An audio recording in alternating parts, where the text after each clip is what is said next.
Now, and we typically see this in the evening. Our air quality improves.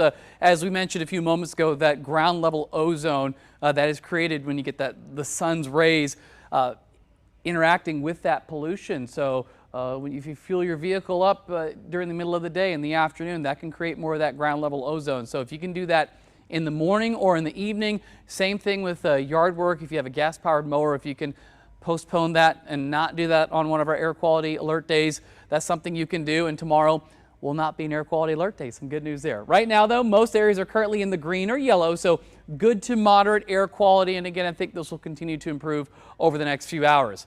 Here's a view from our tower camera. Check this out. This is an awesome view, pretty view of the sunset. And we're actually these kind of darker shades you see here that are extending out from the west and northwest. Here's a larger one. That's actually two shadows from thunderstorms that are moving through Nebraska that are about 350 miles away. You're seeing the shadow of those tall clouds on our sunset there. We're currently at 85 degrees. No thunderstorms for us locally. Good air quality. Heat index still feels like 91 with all that moisture in the air. As far as those two thunderstorms that were creating those shadows, there's the bigger one, the shadow you saw that was more so to the right, and then there's a smaller one that created that smaller shadow. So that's what we were seeing looking towards the west and northwest. More thunderstorms in parts of North and South Dakota. We'll be watching for those to move south and east and potentially making their way into northern parts of Missouri tomorrow morning. Cooler temperatures up north too, 65 in Pierre, 57 in Bismarck. We're still at 85 degrees, and we will see hot temperatures again for tomorrow. So your Wednesday forecast, it's an impact day because of heat and because of that threat of thunderstorms and severe weather. Let's start things off with the temperatures. We're going to heat things up quickly. 90 degrees by 1 p.m. I think mid to upper 90s for many areas. We'll have potentially some clouds in the morning coming off of those storms up north.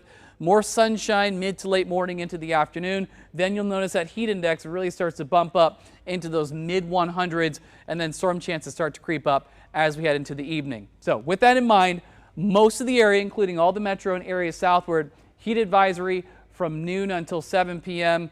And that's because we're going to see those temperatures and heat index values way up there, mid to upper 90s for highs. Now, as far as the heat index, what it'll actually feel like, you see the numbers here. This is why we have that heat advisory up at dangerous levels, 105 to potentially up near 110. Now, multiple rounds of storms, one in northern parts of Missouri early in the morning tomorrow. Damaging wind is the main threat, could have some larger hail.